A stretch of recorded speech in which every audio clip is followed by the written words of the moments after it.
Welcome to programme views makers. मैं हूं आपके साथ शाइस्ता यूसुफ। नाजरीन, मामला कुछ यूं है कि वजीर खारजा शाह महमूद कुरैशी ने कलअदम टीटीपी को मुआफी की मशरूत पेशकश कर दी है। उन्होंने ये कहा है कि अगर टीटीपी दहशतगर्दी में मुलव्वस ना होने का वादा करे और पाकिस्तान का आइन तस्लीम करे तो पाकिस्तान मुआफी देने पर गौर करने के लिए तैयार है।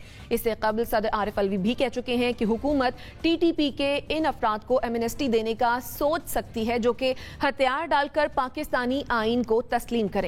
वजीर खारजा शाह महमूद कुरैशी की टीटीपी को मुआफी की मशरूत पेशकश, इस पर तबसरा जान लेते हैं नासिब एक चुगताई साहब से। एनबीसी, क्या कहेंगे आप? पहले सदर मुमलकत ने भी कहा कि एमनेस्टी दे सकते हैं, अब वजीर खारजा शाह महमूद कुरैशी ने भी पेशकश कर दी है। कैसे देख रहे हैं आप इसे? अच्छा, अमजद इस्लाम अमजद का शेर है, मुझे पता नहीं क्यों याद आ रहा है कि हिसाब उम्र का इतना सा गोश्त वारा है, तुम्हें निकाल के देखा तो सब खसारा है। अब मेरी समझ में बिल्कुल नहीं आ रहा कि इस शेर की मंतख क्या है और प्रेसिडेंट साहब की जो उन्होंने फरमाया था कि माफ़ी हो सकती है उसकी मंतख क्या है। मेरा ख्याल था कि ऑफ द कफ रिमार्क थे, लेकिन अब क्योंकि फॉरेन मिनिस्टर हमारे दानिश्वर प्राइम मिनिस्टर और अल्लाह वाले फॉरेन मिनिस्टर जो हैं उन्होंने भी कह दिया है, तो मुझे अब कुछ गड़बड़ लग रही है। मुझे लग रहा है कि कोई वेव है, कोई वेव लेंथ पे चल रहे हैं लोग, और जैसे शेख रशीद कहते हैं ना, एक लाइन और लेंथ पे बॉलिंग हो रही है, और लाइन लेंथ यही है कि तालिबान को माफ़ी दी जाए। अब सवाल पैदा होता है कि मुझे तो कोई लड़ाई नहीं तालिबान से, कोई झगड़ा नहीं मेरा, सिवाय इसके कि मेरे शहरों को तबाह किया गया, मेरी मईशत को बर्बाद किया गया, मेरे बागों को तबाह किया गया, उजाड़ा गया, मेरे स्कूलों पर हमले हुए, मेरे बच्चों को कत्ल किया गया, 80,000 लाशें, 2 खरब दौड़तान, फ़िरका वारियत, लसानियत, मजहबी झगड़े और कौमी इत्तफाक राय की तबाही, ये उन्होंने दिया है। और दिया मतलब कोई ऐसी बुरी बात तो उनको नहीं दी। तो अब अगर कोई ऐसा बंदा है कि जो इससे मुबर्रा है और वो जुराइम में शरीक नहीं है, और ये साबित हो जाता है कि उन जुराइम में शरीक नहीं है, तो उसको आप माफ़ कर सकते हैं। लेकिन 80,000 अफराद को कत्ल करने में, कौमी वहदत को ख़त्म करने में, एक तबाही की लहर फैलाने में अगर कोई लोग हैं, मुमकिन है तालिबान ना हो कोई और हो, तो उनको आप कैसे माफ़ कर सकते हैं? ये तो कौमी जुराइम है। कल ही 7 शहीद किए गए हमारे फ़ौजी, वो बता दें किसने किए। वो यकीन अगर तालिबान को हम माफ़ कर रहे हैं तो तालिबान नहीं होंगे, वो कोई और होगा। इसके साथ साथ अगर माजी के आप पूरी शीट निकाल लें, हिस्ट्री शीट निकाल लें, तो आपको बताना होगा कि ये तालिबान नहीं थे, और जब आप बताएंगे तालिबान नहीं थे तो हम आप पे यकीन कर लेंगे, माफ़ कर दें हमको आप। ठीक हो गया। जुनैरा, किस तरह से देख रही हैं आप इस पेशकश को? क्या आपके ख्याल में ये वजारत के लेवल का एक बयान है या फिर इसे हम रियासती बयान समझें?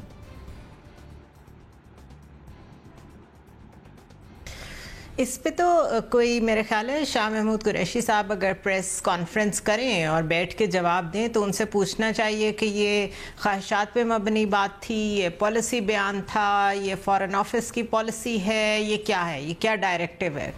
बट बात ये है कि 9/11 से पहले US की मुख्तलिफ एम्बेसीज़ और मुख्तलिफ जगहों पर 4 जगहों पर अलकायदा ने बॉम्बिंग की थी, और US की ये रेजिलियंस थी कि वो मुस्तकिल उसको बर्दाश्त करते रहे, उसके ख़िलाफ़ CIA ऑपरेशन ज़रूर करती रही, लेकिन उन्होंने किसी मुल्क को इन्वेड नहीं किया। बट जब in the heart of New York हमने देखा लोग छलांगे मार रहे हैं, अपने आप को बचा रहे हैं, आपने इंसानियत पे ही हमला कर दिया, जिस मामले में भी आपकी जिसके भी साथ लड़ाई थी, इनोसेंट सिविलियंस का तो कोई कसूर नहीं होता कहीं भी, तो फिर that was a direct attack on the national security of US, और वहाँ पे उस कौम की रेजिलियंस को अलकायदा ने चैलेंज किया था। इसलिए उन्होंने उसके बाद से जो किया वो कहानी हम आज तक दोहराते चले आ रहे हैं।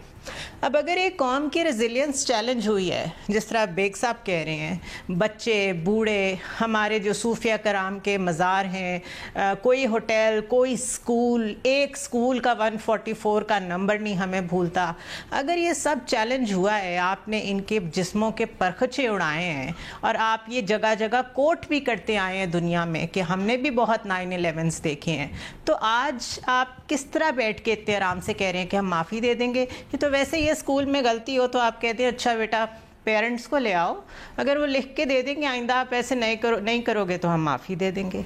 तो मेरी तो अकल इसको समझने से कासिर है कि ये कैसी बात हो रही है, क्योंकि ये उनकी अपनी पॉलिसी के साथ कंसिस्टेंट नहीं है। जब तालिबान ने टीटीपी के लोग रिलीज़ किए हैं तो ये कहते हैं हमें तशवीश है और ख़ुद उनको माफ़ी देने पे तैयार हैं। ठीक, नसीम सिद्दीकी साहब, क्या अहमियत रह जाती है इस बयान की जब आवाम को ही इस बारे में एतमाद में नहीं लिया और इतनी बड़ी पेशकश कर दी?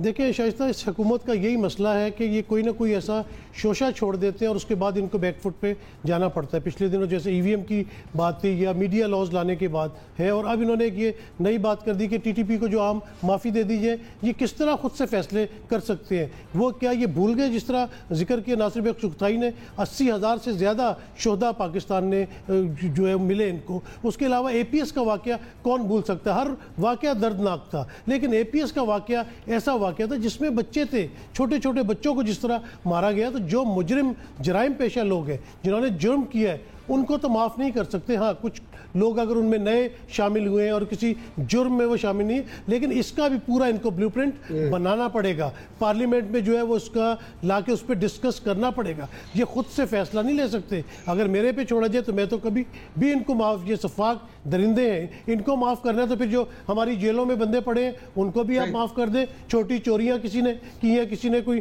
ट्रैफिक की वायलेशन की है, आप उन्हें भी छोड़ दें। बाकी जो हमारे बलोचिस्तान में भाई हैं या कराची में जिस तरह है वो आप उन सबको माफ़ कर दें, आप उन सबको रिहा कर दें। तो ये बरजस्ता एक बात नहीं कही जा सकती कि जी उनको आम माफ़ी दे दी जाए। आम माफ़ी किस बात की भाई? ये वो कौम के मुजरिम है, वो सिर्फ आपके मुजरिम नहीं है। वो उन माँ बाप से पूछें जिनके बच्चे जो है वो शहीद हुए थे या जिनके बच्चे आज तक शहीद हो रहे। कल हमारे 7 सिपाहियों ने जो वज़ीरिस्तान में जान दी है, वो हम पे अटैक और अटैक किए जा रहे हैं। क्या हम इतने बेबस हो गए कि हम उनको आम माफ़ी का ऐलान करें? हम उनका मुकाबला नहीं कर सकते या उनको ख़त्म नहीं कर सकते? तो मेरे ख्याल में तो ये बिल्कुल बात काबिल कबूल नहीं है। और इस तरह की बात सदर मुमलिकत या वज़ीर ख़ारजा के मुँह से एकदम अच्छी भी नहीं लगती कि आपने फ़ौरन एक इतनी बड़ी बात कर दी। आपने तो तमाम लोगों को गमज़दा कर दिया। उन माओं के ऊपर क्या गुजरी होगी जिनके छोटे छोटे बच्चे शहीद हुए थे, या दूसरे जिनके फ़ौज में है, दूसरे सिक्योरिटी फोर्सेस में। हर डिपार्टमेंट के लोगों ने, आम शहरियों ने अपनी जानों का नजराना इस पाकिस्तान के लिए पेश किया और करते रहेंगे। लेकिन इस तरह के सफाक दरिंदों को मेरे ख्याल से आम माफ़ी का ऐलान नहीं होना चाहिए। माफ़ी का ऐलान नहीं होना चाहिए, लेकिन इस लेवल पर सोचा तो जा रहा है ना, क्योंकि इससे पहले सदर मुमलिकत भी एमनेस्टी की बात कर चुके हैं और अब वजीर खारजा शाह महमूद कुरैशी भी ये बात कर रहे हैं। नहीं, बात तो कर रहे हैं, बात अभी एकदम से नहीं करनी चाहिए क्योंकि ये बहुत ही ज़्यादा सेंसिटिव मामला है। आप अगर इस लेवल से ये बात करेंगे तो लगता है कि जैसे आप तैयार हैं, कोई ब्लूप्रिंट आपने तैयार कर ली है और आप इनको माफ़ी देने के बारे में सोच रहे हैं। इस तरह की बात तो बिल्कुल ये पार्लियामेंट में पहले लानी चाहिए और इनका नाम नहीं लेना चाहिए। उसमें ऐसा ड्राफ्ट आना चाहिए कि भाई जो इस वक्त मुल्क दुश्मन अनासिर हैं या इस तरह की तकरीरें करते हैं या जो लोग बहक गए हैं या जो लोग दूसरी की बातों में शामिल हो गए हैं, अगर वो पाकिस्तान के साथ अपनी आइन की वफादारी का पास रखते हैं और किसी बड़े जुर्म में मुलव्विस नहीं रहे तो उनको माफ़ी देने के बारे में सोचा जा सकता है। ठीक, जुनैरा, बतूल का कमेंट ले लूं फिर आपके जानिब आती हूँ। बतूल, क्या कहेंगी? इसे आप ख्वाहिश समझती हैं या फिर आपके ख्याल में क्या ये एक पॉलिसी बयान है, और अगर है तो फिर किस तरह से देख रही हैं आप इसे? पहले तो मैं कहूँगी कि इंतहाई इररिस्पॉन्सिबल स्टेटमेंट है। इररिस्पॉन्सिबल स्टेटमेंट इसलिए है कि आपने किसी को भी ये वाइब नहीं दी या आइडिया नहीं दिया कि आप ऐसी बात करने जा रहे हैं, क्योंकि इसमें स्टेक होल्डर सिर्फ पाकिस्तान की गवर्नमेंट नहीं थी, पाकिस्तान की अवाम थी, पाकिस्तान की फ़ौज थी, पाकिस्तान का मीडिया था, अपोजिशन थी, और उन शहदा की तो ना ख़त्म होने वाली फहरिस्त थी जिसमें मेरे अपने ख़ानदान के एक फ़र्द का नाम लिखा हुआ है, उनकी तस्वीर लगी हुई है। तो मैं उस ख़ानदान से ताल्लुक़ रखती हूँ जिन हम कह सकते हैं कि हम ज़रब अज़्म में हमारे ख़ानदान के अफराद भी शहीद हुए थे। ये एक सेंसिटिव मामला है और ख़ास तौर पे APS का आप बाकी सारे अटैक्स भूल जाएं, आप इंस्टॉलेशन पे भूल जाएं, अफवाज पाकिस्तान पे भूल जाएं, आप सिविलियन से भूल जाएं। APS के अटैक के बाद कोई भी माँ, किसी को शायद ये बहुत इमोशनल स्टेटमेंट लग रही हो, लेकिन फ़िलहाल यही है, फ़िलहाल यही है। This is what it is that you have to address as a government. आपको हमारे इमोशंस को एड्रेस करना है। आपने अगर एक अनपॉपुलर डिसीजन लेना है तो आपने कन्विंसिंगली बात करनी है। अगर आरिफ अलवी साहब कह रहे हैं या शाह महमूद कुरैशी साहब कह रहे हैं तो माज़रत के साथ शायद आपके इमीडिएट रिश्तेदार, आपके इमीडिएट जानने वाले महफूज रहे हो, हमारे नहीं रहे ना। हमें समझ में नहीं आता है। It is very difficult to digest this fact कि यार माफ़ कर दो, और किस बेस पे माफ़ कर दो, क्योंकि आपको गारंटी कौन दे रहा है? अफगान तालिबान दे रहे हैं, जो कि माजी में खुद इस बात को रिविजिट करते रहे थे कि सुसाइड अटैक्स नहीं होना चाहिए क्योंकि कोलेटरल डैमेज वाकई इंसानियत के खिलाफ है। उनके पैक्ट्स मौजूद हैं। जाहिद हुसैन की किताब में दोबारा कोट करी, उसमें लिखा हुआ है, आप देखें पूरे तरीके से कि कैसे अफगान तालिबान भी सुसाइड बॉम्बिंग से पीछे हट गए थे एक दिहाई पहले कि नहीं, this is not the way. अगर हमें जंग लड़नी भी है तो दूसरे तरीके से लड़नी है, पहली बात ये। और दूसरी बात है, आपको गारंटी कौन कर रहा है? आप टीटीपी को किस तरह से आप कॉन्फिडेंस में ले सकते हैं उसके किसी भी फैक्टर पे? आपने रिसेंटली एक इंटरव्यू देखा होगा एहसानुल्लाह एहसान का, जिसमें उन्होंने कहा कि हमें खुद अफसोस है कि एपीएस में बच्चे मारे गए, लेकिन जिस तरीके से हमने हमला प्लान किया था वो एक लोकल स्प्लिंटर ग्रुप का अपना डिसीजन था कि बच्चों को ज़िबा कर दो, ये प्लान नहीं किया था, हमने सिर्फ उन्हें मग़वी बनाना था। But can you even think क्या और ऐसे लोगों पर ट्रस्ट कैसे किया जा सकता है? एग्जैक्टली। तो आप पहले तो आप उन माओं से पूछें, वो माएँ माफ़ करने के लिए तैयार हैं, उनके बाप माफ़ करने के लिए तैयार है। इमरान खान ने तो दोबारा उनका मुंह नहीं देखा। I am sorry, I am being very straight, लेकिन मेरे अपने 3 बच्चे हैं और माजरत के साथ वो एपीएस में ही पढ़ते हैं। तो हमने अब दोबारा उसी कॉन्फिडेंस के साथ अगर स्कूलों में बच्चे दाखिल करवाए हैं ना, तो दोबारा इन लोगों पे एतबार करने के लिए नहीं करवाए हैं। आप उनकी माओ से पूछें जाके, बातें तो कहीं ना कहीं ये सारी बातें तो वजीर खारजा के जहन में भी होंगी ना, सदर मुमलिकत के जहन में भी होंगी, फिर क्यों उन्होंने इस तरह का बयान दिया? उसका तो मेरे पास बड़ा सादा जवाब है कि बगैर तैयारी के। CNN पे जो इंटरव्यू हमारे वजीर आज़म ने भी दिया, वो क्या तैयारी के साथ था? ये तो हमारा एनिग्मा है कि हम तैयारी के साथ तो इंटरव्यू देते नहीं है। और आपने भी सवाल पूछा कि पॉलिसी स्टेटमेंट है, बिल्कुल शायद पॉलिसी स्टेटमेंट नहीं है, पॉलिसी स्टेटमेंट्स तैयारी के साथ दिए जाते हैं। और जो साउथ वज़ीरिस्तान की नसीम ने भी दिया, आपको वहाँ पे दाइश से खतरा है, आपको वहाँ से टीटीपी पे खतरा है। रिसेंटली अभी 5 सिपाही परसों मारे नहीं गए, 2 दिन बाद आप इंटरव्यू में, आपका दिल इतना बड़ा कैसे हो सकता है? और अगर आप ये किसी नेशनल इंटरेस्ट में कह रहे हैं, और अगर आपको लगता है कि आप बड़े कन्विंसिंगली एक अनपॉपुलर डिसीजन लेके लोगों को कन्विंस कर सकते हैं कि इसके पीछे क्या मंतक है, तो प्लीज़ पहले वो मंतक सामने लेके आएँ, उस पर बहस करें, उस पर ऑपोजिशन के साथ बात करें। ऑपोजिशन बहुत बुरी होती होगी, बड़ी नाहल होती होगी, लेकिन ये एक ऐसा मामला था जिसमें आपके सैकड़ों बच्चे ज़िबा हुए थे, ठीक है? और जो 1-2 बच गए थे ना, वो जाके उनकी शक्लें देखे पहचानी नहीं जाती। So this is something, it is not very technical, it is very simple, it is on humanitarian grounds. आप नहीं कर सकते क्योंकि हम ये आपको करने नहीं देंगे, वो माएँ आपको करने नहीं देंगे। You don't dare do that. ठीक, NBC आप कुछ कहना चाह रहे हैं? मैं बतूल की बात में इजाफा करना चाहूँगा। बात बहुत जज्बाती है और जज्बाती हमें होना चाहिए इस मौजू पर कि क्या हम सोच क्या रहे हैं। अगर ये ख्वाहिश है तो ये बेहुदा ख्वाहिश है, और अगर ये फैसला है तो ये कौमी मुफाद के ख़िलाफ़ फैसला है।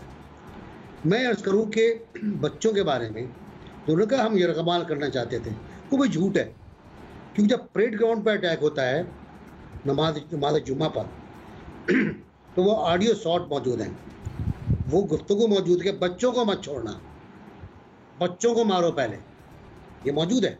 और मेरा एक दोस्त है कराची में, बहुत अच्छी जगह पर है, ब्रॉडकास्टर है, रिपोर्टर है, ब्यूरो चीफ है। वो एक कैंप में बैठा था, भाई जुलूस जा रहा था और उसके सामने धमाका होता है, उसका बच्चा हवा में उड़ता है, उसकी भांजी हवा में उड़ती है, अब वो गिरते हैं तो उसके चारों तरफ लाशें बिखरी हुई हैं। अब वो कैसे भूल सकता है? हर साल वो रोता हुआ उस बच्चे की सालगिरह बनाता है, 10-12 साल 13 साल हो गए, अब वो बच्चा जवान होता, वो यही कहता है मुझसे कि मेरा बच्चा जवान होता है इस वक्त। तो ये क्या, वो लोग नहीं भूले, कोई नहीं भूला है। जिन पर गुजरी है वो तो खैर भूल ही नहीं सकते, वो तो माफ़ ही नहीं कर सकते, वो तो अब भी ये कह रहे हैं हमें बताओ हुआ क्या, हमारे साथ क्या हुआ है। तो ये ऐसी बात नहीं है, बात सिर्फ इतनी सी है कि ये पता नहीं क्यों बोल जाते हैं, क्यों हर तरफ से इशूज़, जैसे कि नसीम ने कहा, इशूज़ उठा रहे हैं। कभी ई वोटिंग का है, कभी EVMs का है, कभी अथॉरिटी के बिल का है, मीडिया अथॉरिटी के बिल का है, और फिर पीछे हटते हैं, फिर वापस लेते हैं। समझ में मुझे नहीं आता कि क्या कर रहे हैं। और महंगाई है कि इतनी बड़ी दहशतगर्दी, तो महंगाई है हमारे साथ। बिल्कुल आप ठीक कह रहे हैं NBC, लेकिन ये जो मुआफ़ी की मशरूत पेशकश की अगर बात हम कर रहे हैं बिलखुसूस TTP के हवाले से, तो अगर देखा जाए तो माजी में BLF को भी तो मशरूत मुआफ़ी की पेशकश की गई थी ना, कि आएँ और बैठ कर बात करें, अगर आप हथियार डाल देते हैं तो क्या कंपैरिजन कर सकते हैं? नहीं, कोई कंपैरिजन नहीं, कोई कंपैरिजन नहीं दोनों का। और उनको भी अगर पेशकश हुई है तो वो किसी और अंदाज में हुई है, मुझे पता है वो किस अंदाज में हुई है। बेंगल साहब की वापसी भी हुई है उसके बाद पाकिस्तान, और बेंगल साहब यहाँ पर हैं मौजूद हैं। और उसके अलावा कश्मीर में भी हुआ है। यासिर मलिक एक ज़माने में मुसल्लह जद्दोजहद के हामी थे, उन्होंने भी कंप्रोमाइज़ किया और उन्होंने भी कहा नहीं, जद्दोजहद सियासी होती है, लेकिन ये कत्लेआम उन्होंने नहीं किया था। कश्मीर में कत्लेआम नहीं किया गया था। यहाँ पर इतना बड़ा कत्लेआम नहीं हुआ था बलूचिस्तान का जो पाकिस्तान में हुआ है। पाकिस्तान का कौन सा शहर, कौन सा कोना, कौन सा गांव महफूज रहा है, मुझे नाम बता दीजिए। मुझे कोई नाम बताए ना इसका। ठीक, बिल्कुल आप ठीक कह रहे हैं। अच्छा जुनैरा, आप कुछ कहना चाह रही थी, साथ ही ये भी ऐड कर दीजिएगा, जैसे कि सदर मुमलिकत ने एमनेस्टी की बात की, वजीर खारजा मशरूत माफ़ी की पेशकश कर रहे हैं, कहीं ना कहीं आप समझती हैं कि वजीर आज़म इमरान खान की भी यही लाइन होगी? कहीं ना कहीं नहीं, वज़ीर आज़म की यही लाइन है। आई एम सॉरी, ये बड़ा सेंसिटिव टॉपिक है और इस पे मैं किसी का कोई लिहाज नहीं कर सकती। I am very टची on it. बात ये है कि वज़ीर आज़म के अपने बच्चे पाकिस्तान में नहीं हैं। आरिफ अलवी को नहीं पता आज से पहले के सियासत पे कौन कौन से डिसीजंस हुए हैं जिसने हमें कहाँ कहाँ से आके गले से पकड़ा है। शाह महमूद कुरैशी को आदत है हिच हॉकिंग करने की, कभी एक पार्टी में कभी दूसरी। इन लोगों के शायद दिल नहीं है, इन लोगों के शायद जज्बात नहीं है। इनके बच्चे बड़ी सिक्योर जगहों पर बैठे हुए हैं, आईवी लीग्स में बैठे हुए हैं, उन्होंने बिजनेसेस और गद्दियाँ संभालनी है। इनको पाकिस्तान से कोई लेना देना नहीं है। जिसको प्रॉब्लम है वो मैं हूँ, आप हैं, वो बतूल हैं, वो NBC हैं। इसलिए हम लोग चीख रहे हैं, इसलिए हम लोग बोल रहे हैं। बात यह है कि ह्यूमैनिटी से बड़ा कोई मजहब नहीं होता। और अगर जॉर्ज बुश ने उस वक्त अपने लोगों के दर्द की खातिर साथ बेशक पॉलिटिकल एजेंडा साथ जोड़ा होगा, लेकिन अगर अटैक किया था तो उसने ये बताया था कि मैं अपने लोगों को रिप्रेजेंट करता हूँ और मैं अपने लोगों के दर्द को जानता हूँ। अगर नेल्सन मंडेला जेल में बैठे रहे थे, लोगों के लिए बैठे रहे थे। हमारे लोग भाग जाते हैं, डिसीजन लेते हैं, मुड़ के ऑन नहीं करते, किताबें लिखते हैं, उसमें झूठ लिखते हैं, खुद भी नहीं लिखते, किसी और से लिखवाते हैं। इसलिए हमारा तो आज का नहीं पता कि जो हम आज कह रहे हैं कल हम उसे ऑन करेंगे कि नहीं करेंगे।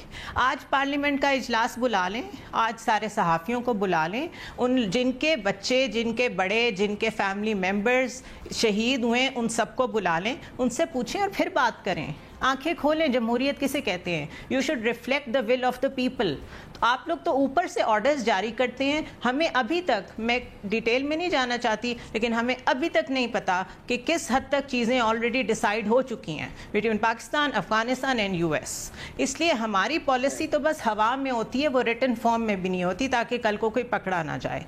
लेकिन ये एक वाहिद ऐसा मामला है जिस पे हमें जितना प्रेशर बिल्ड करना पड़े हम करेंगे, एज अ कम्युनिटी करेंगे। और इस तरीके से एहसान क्यों भाग गया?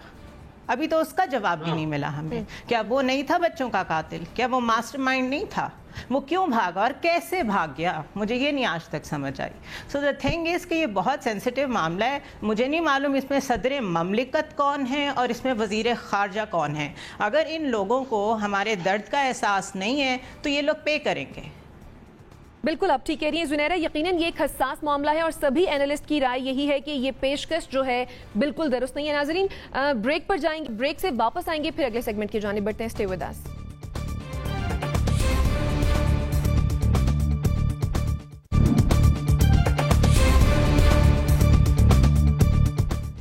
Welcome back after the break. नाजरीन, साबिक वजीर आजम और मुस्लिम लीग नून के कायद नवाज शरीफ की जेर सदारत पार्टी के 2 अहम इजलासों में पार्टी सदर शहबाज शरीफ, ख्वाजा आसिफ और हमजा शहबाज ने शिरकत नहीं की है। गुज़श्ता रोज की तरह आज भी उन रहनुमाओं ने मुस्लिम लीग नून के इजलास में शिरकत नहीं की। इससे 2 दिन कबल मुस्लिम लीग नून के रहनुमा जावेद लतीफ ने एक इंटरव्यू में यह कहा था कि उनकी जमात में 4-5 लोग असाइनमेंट पर काम कर रहे हैं। जब भी तहरीक फैसला कुन मरहले पर पहुंचती है तो ये लोग नई बात करके पार्टी के बयानिए को खराब कर देते हैं। हमारा सवाल यह है कि मुस्लिम लीग 2 तंजीमी इजलासों में शहबाज शरीफ, हमजा शहबाज, ख्वाजा आसिफ की शिरकत नहीं हुई। क्या मुस्लिम लीग नून में इख्तलाफात बढ़ते हुए नजर आ रहे हैं? जुनैरा, क्या कहेंगी? आपको लग रहा है कि नून में से शीन निकल रही है?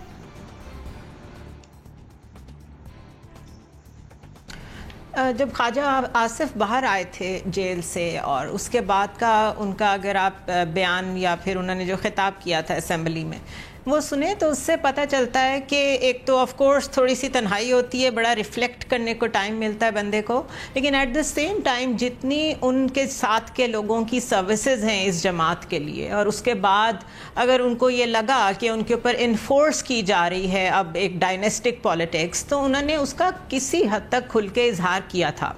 और साथ उन्होंने ये भी कहा था कि अगर लोग कहते हैं, मेरे इस बयान को लोग कहते हैं कि मेरा सॉफ्टवेयर अपडेट हो गया है, तो हाँ जी अपडेट हो गया है, और वो तो फिर होना चाहिए। वक्तन फ़वक्तन एक ज़िंदा कौम और ज़िंदा इंसान का सॉफ्टवेयर अपडेट होता ही रहता है।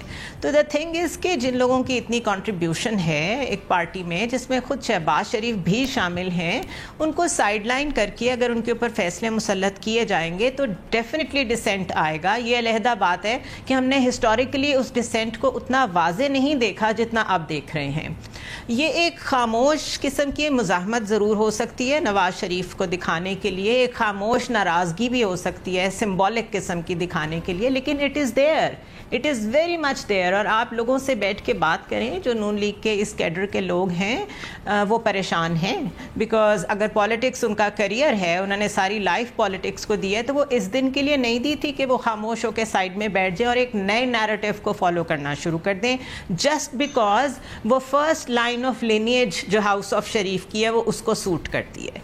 तो इसलिए प्रॉब्लम्स तो बहुत ज़्यादा हैं, ग्रेव हैं। देखना ये है कि अभी आगे बल्दियाती इलेक्शंस अगर आ रहे हैं या फिर आगे लेटर ऑन जनरल इलेक्शंस आ रहे हैं, वो उसको किसी तरह सीमेंट करने में कामयाब होते हैं या इसका कोई हल निकलता है। ठीक, एनबीसी, हमने हमेशा देखा कि शहबाज शरीफ ने मफाहमत की सियासत की, लेकिन गुज़श्ता रोज़ ये फैसला किया गया जो मुस्लिम लीग नून के कायद हैं नवाज शरीफ, उनकी जानिब से कि अब हम खबरें इस तरह की हैं कि मज़ाहमत की सियासत जो है वो हम करेंगे और आने वाले दिनों में जो नून लीग है वो मज़ाहमत की सियासत करती दिखाई देगी।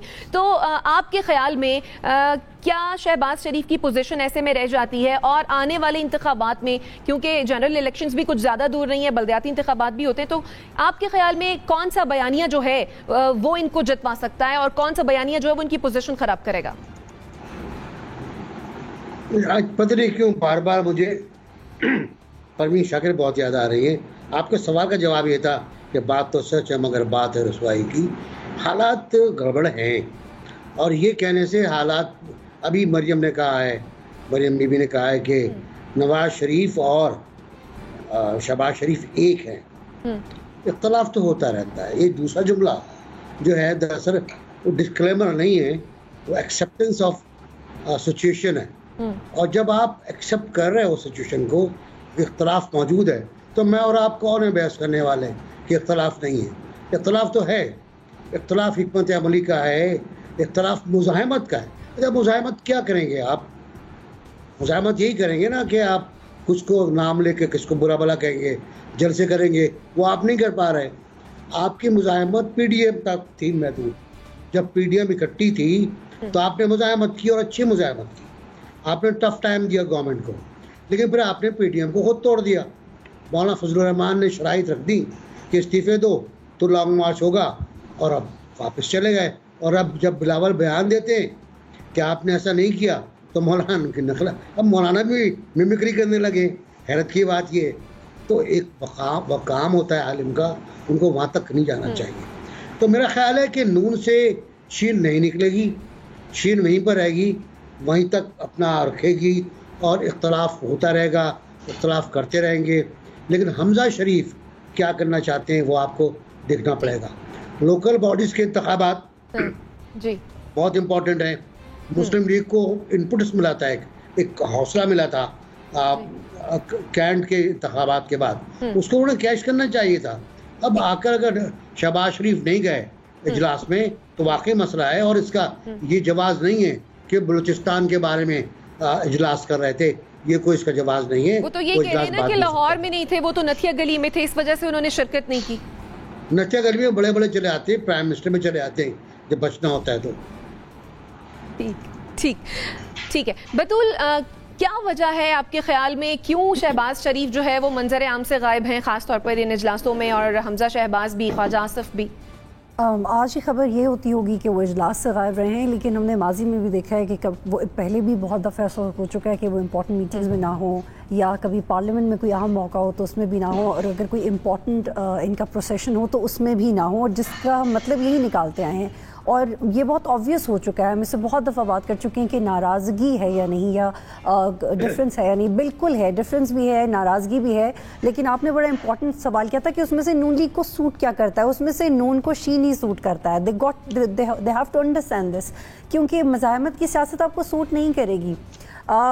नवाज शरीफ को ये भूलना नहीं चाहिए, हमारे बहुत सीनियर भी उनको ये बात बार बार टीवी के थ्रू बता चुके हैं कि आप जो बाहर बैठे हुए हैं वो शहबाज शरीफ की इसी रिकन्सिलिएशन की पॉलिसी और उनका यही जो बहुत म्याना रवि है उनकी सियासत में, उसकी वजह से बैठे हुए हैं।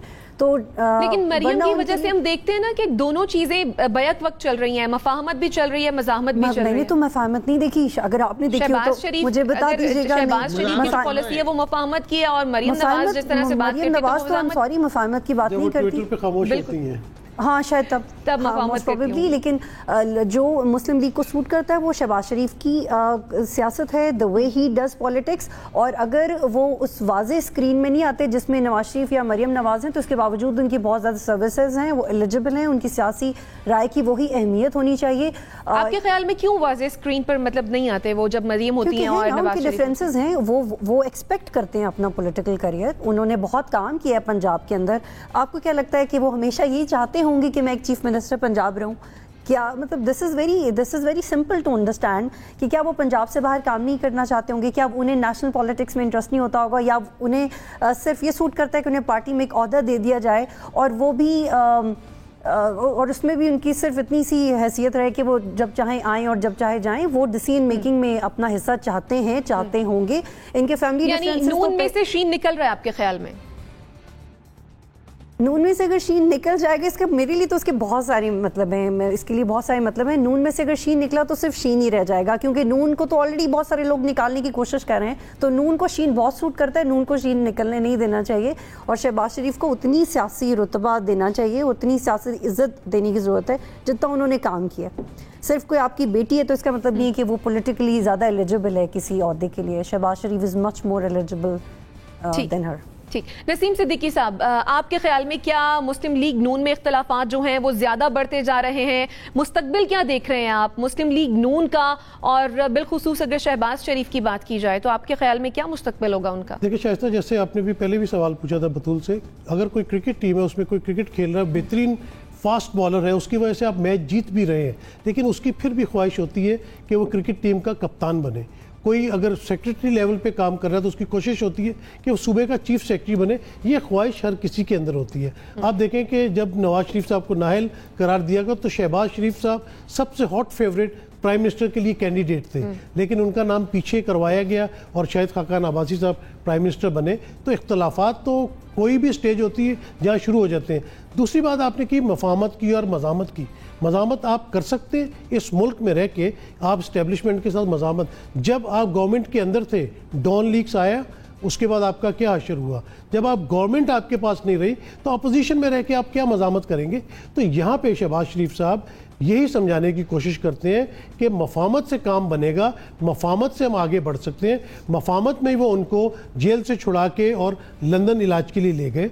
तो लेकिन दूसरी तरफ से जो है वो ताबड़तोड़ हमले हो रहे हैं। फिर एक दूसरी बात यह है कि जिस तरह पीपल्स पार्टी में बेनज़ीर भुट्टो का दौर था, उनके करीबी रुफ़का थे, मरहूम मखदूम अमीन फ़हीम साहब थे, एतजाज़ एहसन साहब थे, जहांगीर बदर साहब थे। लेकिन जब सिनेरियो चेंज होता है, जरदारी साहब आते हैं तो आपने देखा कि नाहिद खान आपको कहीं नज़र नहीं आ रही, सफदर अब्बासी कहीं नज़र नहीं आ रहे। इसी तरह मुस्लिम लीग नून में जिन लोगों ने मुशर्रफ दौर में भी बड़ी सोबतें बर्दाश्त की थी, कैदोबंद बर्दाश्त की थी और यहीं पे रह गए थे, वो बाहर नहीं चले गए थे। और जब पर्दे के सीन चेंज होता है तो मरियम सामने आ जाती हैं विद फुल अथॉरिटीज। जब नवाज शरीफ तीसरी दफा वज़ीर आज़म बनते हैं तो ज्यादा हुक्म तो मरियम नवाज शरीफ को चलता था। Cut you Naseem, I really want to add this sentence. आपको याद है 2018 में जब चौधरी निसार अलग हुए थे और जी पे एक बहस शुरू हुई थी, तो जो लोग जानते हैं कि चौधरी निसार क्यों अलग हुए थे, उनको इस बात पे वाज़ेह एतराज़ था कि मरियम नवाज को वो पता ही नहीं। मैं इसी तरफ आने लगा था जी, मैं इसी तरफ आने लगा था। मैं यही बात कर रहा था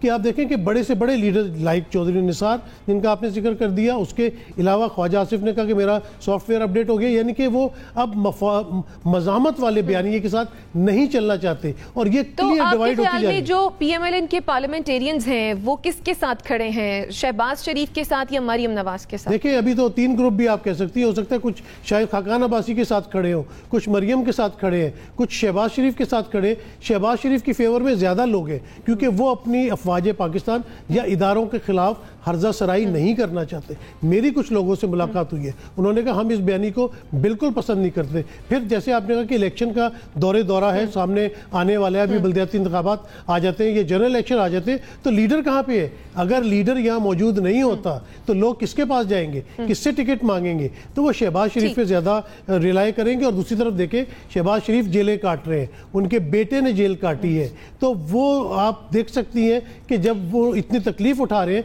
तो वो चाहेंगे कि उसका सिला भी उनको मिले। और सिर्फ एक और चीज़ कि और जो इलेक्टेबल्स इनके साथ हैं वो, और अक्सरियत, जैसे नसीम ने कहा कि अक्सरियत नहीं मज़ाहमत की सियासत पे बिलीव करना चाहती, क्योंकि भाई वो इलेक्टेबल्स हैं, उन्हें वोट चाहिए, उन्होंने इलेक्शन लड़ना है। आप सिस्टम में रहेंगे तो इलेक्शन लड़ेंगे ना, आप मज़ाहमत के साथ इलेक्शन नहीं लड़ सकते। ठीक है जुनैरा, एनबीसी का कमेंट ले लूं फिर आपकी जानिब आऊंगी। एनबीसी, आप कुछ कहना चाह रहे थे, साथ ही ये भी ऐड कर दीजिएगा कि आने वाले जनरल इलेक्शंस में आपको लगता है कि ये इख्तलाफात तब तक सेटल हो जाएंगे, और अगर नहीं होते तो फिर इसका नुकसान क्या होगा, ये भी बता दीजिएगा। दो बातें बता दूं कि एक तो शहबाज शरीफ को ज़्यादा हर्ट वो उस वक्त होते हुए थे जब उन्हें प्राइम मिनिस्टर डेजिग्नेट किया गया था, और फिर वो ड्रा करके शायद खाकान अब्बासी को निकाला गया था। वो वक्त था कि नून से शीन निकल जाती, लेकिन मैं जानता हूँ कि शीन इनकार कर दिया था कि नहीं, हम नहीं निकल रहे। वो बहुत बुरा वक्त था मुस्लिम लीग के ऊपर। मुज़ाहमत की सियासत क्या होती है, क्या करना चाहते हैं लोग, कैसे मुज़ाहमत करेंगे? बयान देंगे ना, बयान तो फवाद चौधरी भी दे रहा है इलेक्शन कमिश्नर के खिलाफ कि वो आग लगा देंगे, वो आज़म स्वाति ने कहा है। और इदारे पे मैंने नहीं कहा, हमला नहीं किया, इदारे पे ने फ़र्द पे हमला होता है। वो नवाज शरीफ के जो बयानिए से मुंसलिक हो गया है। वो तीसरा पॉइंट मैं कहना चाह रहा था नाहिद अब्बासी के बारे में, जो नसीम ने कहा है। नाहिद अब्बासी उनकी साथी नहीं थी, उनके स्टाफ में शामिल थी। जो बेनज़ीर के साथ हुआ वो शायद आप लोग भूल रहे हैं, वो गुलाम मुस्तफ़ा खान जतोई, वो मौलाना कौसर नियाज़ी, वो Abdul Hafeez Pirzada, all uncles decided to quit. उन्होंने कहा कि हम इसको छोड़ देंगे लड़की को तो ये तबाह हो जाएगी, लेकिन वो लड़की तबाह नहीं हुई, क्योंकि उसको उसके बाप ने बहुत ठीक ठाक ट्रेनिंग दी थी और यूएनओ से लेकर 70 क्लिफ्टन तक वो तरबियत हासिल करती आई थी। उसने सर्वाइव कर लिया, लेकिन ये सर्वाइव नहीं कर पाएंगे इस तरह। अगर यहाँ से कौसर नियाज़ी, जतोई और मौलाना कौसर और अब्दुल हफीज़ पीरज़ादा इस टाइप के लोग निकल जाते हैं, डॉक्टर मुबशिर जैसे लोग निकल जाते हैं, तो ये सर्वाइव नहीं कर पाएंगे। और मेरा अंदाज़ा ये है कि अगले इंतखाबात में शहबाज शरीफ ही कैंपेन चला रहे हों। ठीक, तो अच्छा एनबीसी, बतूल ने एक बात ऐड की थी कि अगर नून में से शीन निकल गई तो फिर शीन ही रह जाएगी। आप इत्तेफाक करते हैं इस बात से? मैं बिल्कुल आई एग्री। नसीम सिद्दीकी साहब, आप क्या कहेंगे? यहाँ पे ये जिन्होंने बात की ना, शीन में से अगर नून निकल गई तो शीन सर्वाइव करेगा, नहीं, दोनों सर्वाइव नहीं करेंगे। क्योंकि आप देख लें पंजाब में जब भी इलेक्शन हुआ है, कहा जाता है कि पंजाब में शीन की पोजीशन बड़ी मजबूत है क्योंकि उन्होंने बड़े काम किए हैं वहां पे। आप देखें कि जो पंजाब में इलेक्शन हो रहे हैं वहां पे नून लीग और पीटीआई करीब है। अगर नून लीग का वोट स्प्लिट हो गया, नून में और शीन में चला गया, तो उसका तो सारा फायदा पीटीआई को ठीक हो गया। जुनैरा, आप कुछ ऐड करना चाह रही थी? नहीं जी, मेरे दोस्तों ने तकरीबन सब कुछ ही कवर कर दिया। लेकिन मैं मुझे नसीम साहब का एक एनालिसिस में एक और पॉइंट ऐड करना। उन्होंने कहा कि नून लीग के अंदर बहुत सारे फैक्टर्स को एतराज़ है कि इदारों के खिलाफ बात नहीं होनी चाहिए। बिल्कुल नहीं होनी चाहिए, मंतक के तहत बात होनी चाहिए। अगर कोई सवाल है भी तो बड़ी इज्जत से पूछना चाहिए, कोर्ट का रास्ता, कानून का रास्ता इख्तियार करना चाहिए। लेकिन नून लीग के अंदर सिर्फ इदारों से ना बात के खिलाफ बात करने में प्रॉब्लम नहीं है। हम सब बहुत पेट्रियाटिक लोग हैं, लेकिन हमें फैक्ट्स को भी इग्नोर नहीं करना चाहिए। जैसे मैंने पहले कहा कि उनके लिए ये मैटर करता है कि उनकी सियासी साख कहाँ है, क्या वो नज़र आ रहे हैं वोट बैंक में या नहीं। तो उन्हें इलेक्शन लड़ना है। वो मरीम नवाज़ की मोहब्बत में अपना हल्का नहीं छोड़ेंगे, वो मरीम नवाज़ की मोहब्बत में अपने वोटर को नाराज़ नहीं करेंगे। वो ये देखेंगे कि उन्हें सीट कहाँ से मिल रही है, फंडिंग कहाँ से मिल रही है, उनके साथ वादे वो सियासी कौन कर रहा है जो आगे जाके पूरे कर पाएगा। तो इट्स नॉट ओनली अबाउट इदारे, उनके अपने पॉलिटिकल मफादात भी हैं जो उन्हें फुलफिल करने। ठीक, एनबीसी, आप इत्तेफाक करेंगे इस बात से? मैं नसीम की इस बात इख्तलाफ करूँगा कि पीटीआई को वोट मिलेंगे अगर नून शीन दोनों ख़त्म हो जाती हैं। मेरा अपना जो स्टडी है, हमारे कुछ दोस्तों ने स्टडी किया है कि अगर माइनस होता है सब कुछ तो किसको फ़ायदा होगा, तो वो कहते हैं पीपल्स पार्टी को फ़ायदा होगा, क्योंकि पीटीआई के पास इलेक्टेबल्स मौजूद हैं, उनके पास जगह खाली नहीं है, उनके पास गुंजाइश नहीं है, गुंजाइश बनेगी सिर्फ पीपल्स पार्टी के पास। तो इलेक्टेबल्स फिर वहां जाएंगे और शायद उधर का रुख करें, जो शायद नजर भी आ रहा है। मैं जुनैरा का कमेंट ले लूं, फिर आपकी जानिब आती हूं। जी जुनैरा।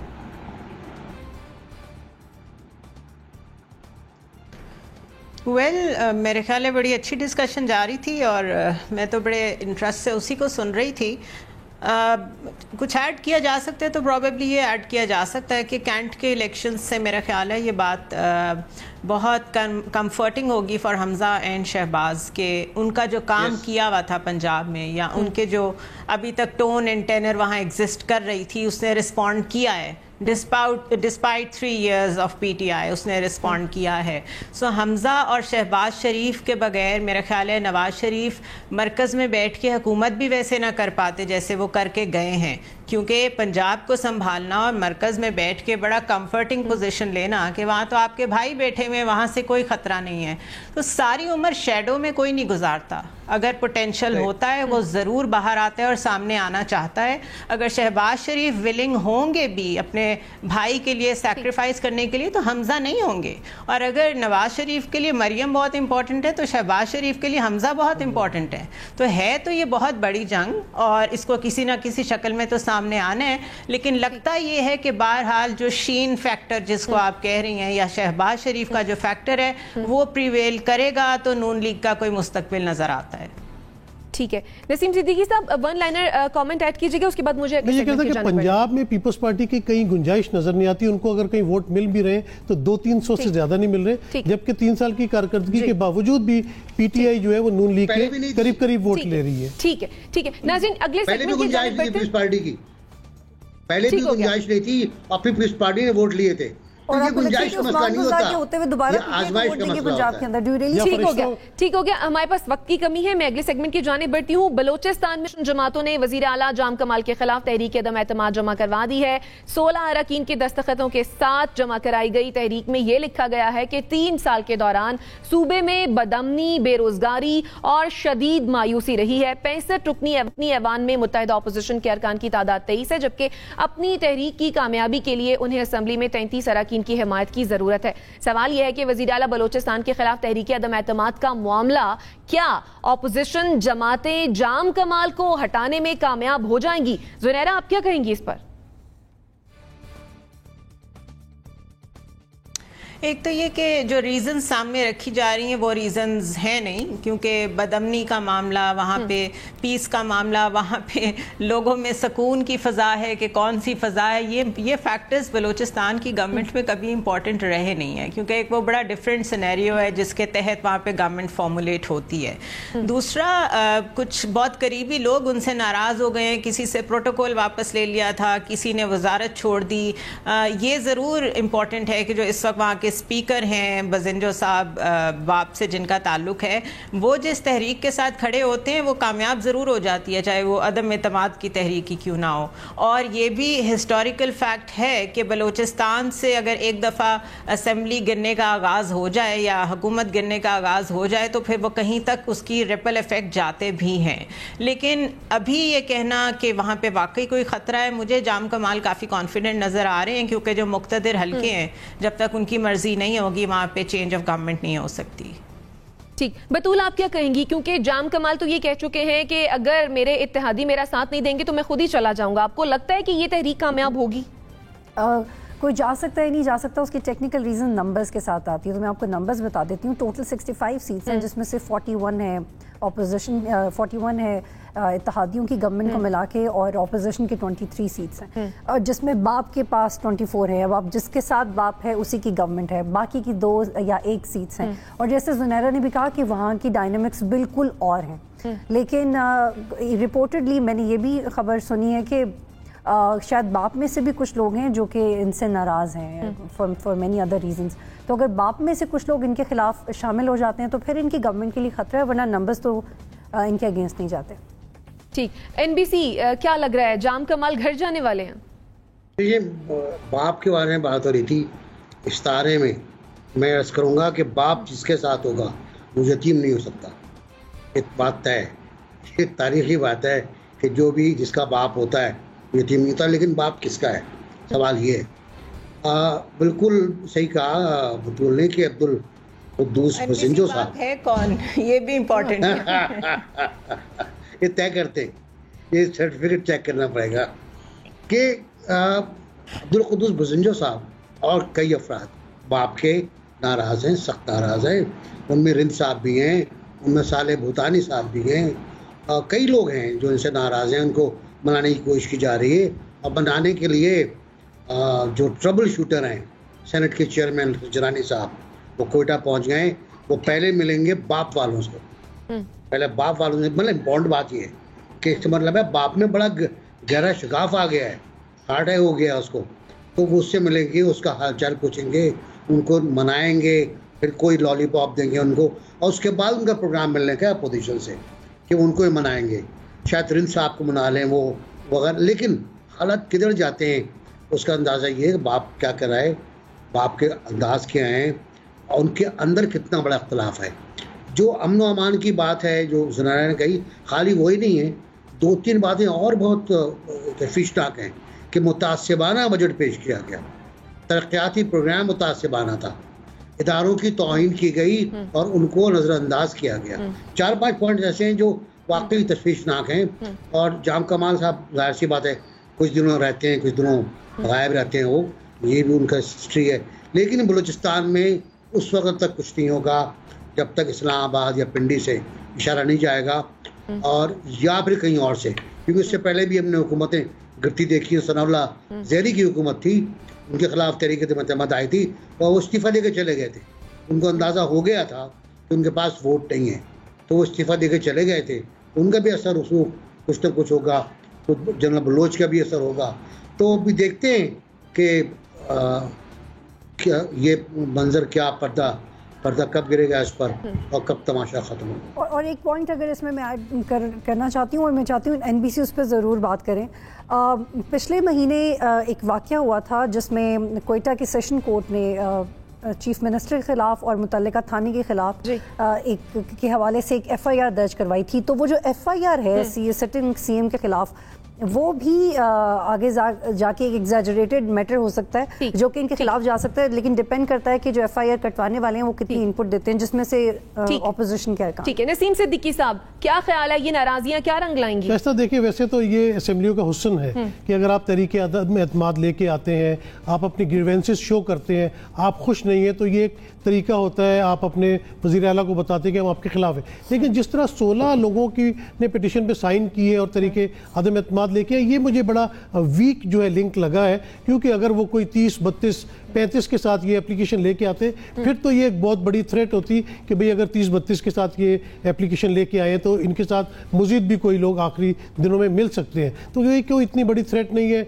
अभी हमारे चेयरमैन सेनेट सादिक संजरानी साहब जो है वहाँ पे पहुँच चुके हैं और वो अब उनके साथ मुज़ाकरात कर रहे हैं। तो मेरे ख्याल NBC ने जिस तरह कहा है कि लॉलीपॉप दिया जाएगा, कोई ना कोई उनके हल्के के काम कर दिए जाएंगे जो उनके ग्रीवेंसेस हैं। वादे किए जाते हैं लेकिन काम होते नहीं है, ये भी शिकायतें करते हैं बाप वाले। तो बस वो थोड़ा सा पता नहीं कौन से वाले बाप से बात करते हैं, उनको चाहिए कि सही वाले बाप से बात करें। अगर सही बाप से बात करेंगे तो मसाइल जल्दी हो जाएंगे।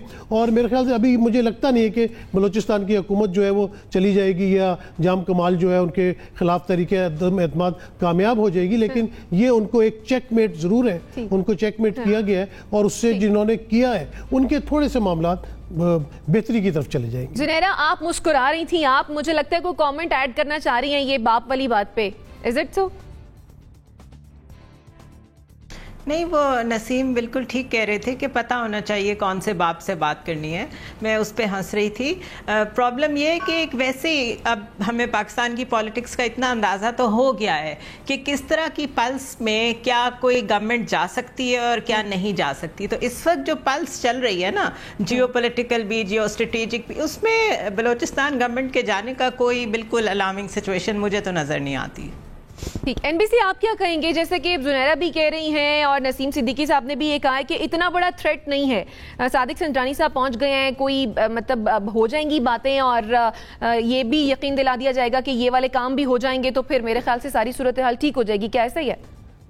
देखिए, बिल्कुल ऐसा ही है। मैंने अर्ज किया ना कि ट्रबल शूटर संजरानी साहब बलूचिस्तान पहुंच गए हैं, बहुत सी लॉलीपॉप को डब्बा लेके चले गए होंगे, वो दे देंगे, वो तरक्याती बजट भी मिल जाएगा, कुछ स्कूल का वादा भी हो जाएगा, पैसों का वादा भी हो जाएगा, मसाइल हल हो जाएंगे। इतना बड़ा मसला मुझे फ़िलहाल नज़र नहीं आ रहा, लेकिन जाम कमाल को वार्निंग मिल गई है। और जिस तरह की टर्मिनोलॉजीज इस्तेमाल हो रही है मेरे लिए तो बहुत इंटरेस्टिंग है। नसीम साहब ने कहा है सही बाप गलत बाप, NBC ने कहा है लॉलीपॉप्स का डब्बा। तो ये I think very difficult to translate कि एग्जैक्टली वो लॉलीपॉप्स किस नौयत के हो सकते हैं और क्या सही और गलत बाप का तायुन भी हो इट इज सो ऑब्वियस। हमारी पॉलिटिक्स में कभी भी जेन्युइन मसलों पे तो तहरीक अदम एतमाद आई नहीं है। हमेशा अंदर के अपने पर्सनल ग्रीवियंसेस होते हैं, फलां को डेवलपमेंट फंड कम मिला, फलां को देर से मिला, फलां को इतना मिला, छोटी छोटी पेटी बातें। और इसमें भी वही इन्वॉल्व हैं, किससे प्रोटोकॉल वापस क्यों ले लिया, किससे आपने फलां चीज लेके फलां को दे दी। It is not about people, it is not about the peace जो कुछ वहाँ हो रहा है। एग्जैक्टली, इसलिए ये एजेंडे पर है ना जी, जो एजेंडे पर है वो तो बहुत सॉलिड रीजंस हैं, लेकिन इनके पीछे बहुत छोटी रीजंस हैं। बड़ी बड़ी रीजंस के पीछे और छोटी छोटी रीजंस हैं, पर्सनल रीजंस हैं। बिल्कुल। अच्छा, मैं सिर्फ शॉर्टली, क्योंकि मुझे सामने तो हमेशा बड़ी रीजन लाई जाएगी तो लोग आपके साथ बैठे। मैं सिर्फ एक चीज़ ऐड करना चाह रही हूँ, क्योंकि कुछ देर पहले ही मैंने वो खबर दोबारा पढ़ी थी और सुबह एग्जैक्टली वो उसका कंटेंट पढ़ा था। तो उसमें अनरेस्ट, अनएम्प्लॉयमेंट, बिजली और गैस की कमी, क्रिमिनल एक्टिविटीज़ का बढ़ जाना और बजट, तो ये थे वो बेसिकली 4 फैक्टर्स जिसकी बेस पे मोशन आगे लाना चाह रहे हैं। नसीम सिद्दीकी साहब, आप कुछ ऐड करना चाह रहे थे? नहीं, मैं उस बात ये कहता कि इससे छोटी मोटी बातें तो जो सामने चीजें आप लेके आते हैं वो तो आप डेफिनेटली आंखों में धूल झोंकनी होती है आवाम की कि हम आपकी मसाइल की वजह से जो है इनसे झगड़ा मोल ले रहे हैं। लेकिन इसमें इवन ट्रांसफर पोस्टिंग्स का भी बड़ा मसला होता है कि मेरे हल्के में SHO मेरी मर्जी का नहीं लगाया, SP मर्जी का नहीं लगाया, MD रिश्तेदार को नहीं लगाया। इसके अंदर बहुत सारी जो है वो गिमिक्स होती है और उसमें से कुछ ना कुछ जब बैठते हैं तो उसमें से सॉर्ट आउट हो जाता है, उनको कुछ ना कुछ दे दिया जाता है। जिस तरह जिक्र NBC ने किया कि लॉलीपॉप यही होता है कि कोई आपको पोस्टिंग दे दी गई, आपके किसी अजीज को किसी पोस्ट पे बड़ी पे लगा दिया गया, तो ये गिव एंड टेक वाला मामला ज्यादा होता है और ये कुछ ना कुछ हद तक सॉर्ट आउट हो जाता है। और ये आने वाले दिनों में आप देखेंगे कि ये बिल्कुल जो अदम एतमाद वाला मामला ये डाई डाउन हो जाएगा। हो सकता है नौबत ही ना आए कि असेंबली के अंदर वो ये लेके आए। ठीक, जुनैरा क्विकली कमेंट कीजिएगा, मुझे क्लोजिंग की जानिब बढ़ना है। बस ये जो एलाइज होते हैं ना, एलाइज की कोशिश पाकिस्तान में यही होती है कि वो कुछ ना कुछ अपने लिए स्पेस जितनी बढ़ा सकते हैं वो उसको ऑक्यूपाई करते रहें। तो इसलिए वो ये टो ट्रैपिंग करते रहते हैं, इस किस्म की चीज़ें करके, कभी कहीं मोशन ले आए, कहीं कुछ ले आए। तो it is one of the way to tell the government कि हम बहुत इंपॉर्टेंट हैं और आप अफोर्ड नहीं कर सकते हमें बिल्कुल कॉर्नर करना। That is the real issue.